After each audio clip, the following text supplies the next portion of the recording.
دان کے اندھیرے میں کئی دن اور رات گزار جانے کے بعد ایک دن امام حسین علیہ السلام کی لاڈلی سکینہ علیہ السلام امام زین العابدین علیہ السلام کے پاس جا کر سوال کرتی ہیں۔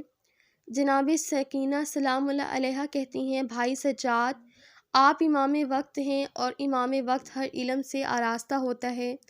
میں آپ سے ایک سوال کرتی ہوں، آپ مجھے بتائیں کہ پیاس میں کتنی منزلیں ہوتی ہیں؟ جناب سکینہ سلام اللہ علیہا کا یہ سوال سن کر جناب زینب سلام اللہ علیہا تڑپ کر آگے بڑھ کر بی بی سکینہ سلام اللہ علیہا کو گود میں اٹھایا اور پیار کیا اور کہا، میری بچی تو ایسا کیوں پوچھتی ہے؟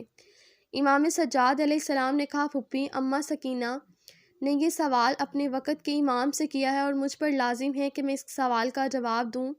امام علیہ السلام نے فرمایا، بہن سکینہ، پیاس کی کل 4 منزلیں ہوتی ہیں۔ پہلی منزل وہ ہوتی ہے جب انسان اتنا پیاسا ہو کہ اس کی آنکھوں سے دھواں دھواں سا دکھائی دے اور زمین و آسمان کے بیچ کوئی فرق محسوس نہ ہو۔ جناب سکینہ نے کہا، ہاں، میں نے اپنے بھائی قاسم کو بابا سے کہتا سنا تھا، چچا جان، میں اتنا پیاسا ہوں کہ مجھے زمین سے آسمان تک صرف دھواں دکھائی دیتا ہے۔ امام علیہ السلام نے پھر فرمایا، پیاس کی دوسری منزل وہ ہے کہ جب کسی کی زبان سوکھ کر تالوں سے چپک جائے۔ جناب سکینہ نے کہا، جب بھائی اکبر علیہ السلام نے اپنی سوکھی زبان بابا کے دہن میں رکھی اور باہر نکالی اور کہا تھا، بابا، آپ کی زبان تو میری زبان سے بھی زیادہ خشک ہے، تب شاید میرے بابا کی پیاس کی دوسری منزل تھی۔